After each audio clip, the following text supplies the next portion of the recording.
Hello friends, তো আমি নিয়ে চলে এসেছি আজকে আমার মেনু। ওয়েট কোনো বিয়ে বাড়ির মেনু নয়, আজকে আমার দুপুরের লাঞ্চের মেনু।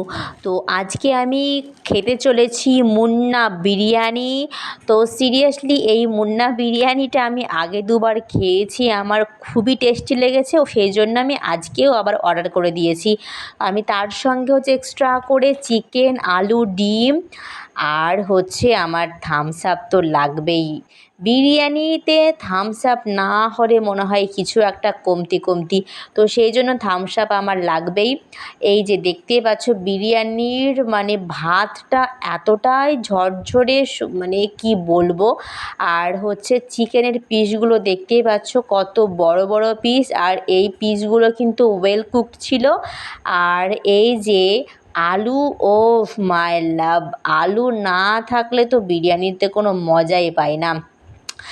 এই যে দেখতেই পাচ্ছ মানে বিরিয়ানির যে মাংসটা ছাড়ানো, আমার এখনই মুখে জল চলে আসছে, এটাই হচ্ছে প্রবলেম।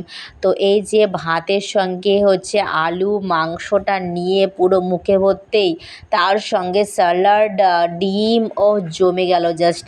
আর সর্বশেষে পাতে তো মিষ্টি না থাকলে তো বস মনে হয় কিছুই খাইনি আর কি। তো এই যে আমি আজকে নিয়ে চলে এসেছি লাড্ডু, আর তার সঙ্গে বেকড সন্দেশ। তো তোমাদের কেমন লাগলো অবশ্যই জানি।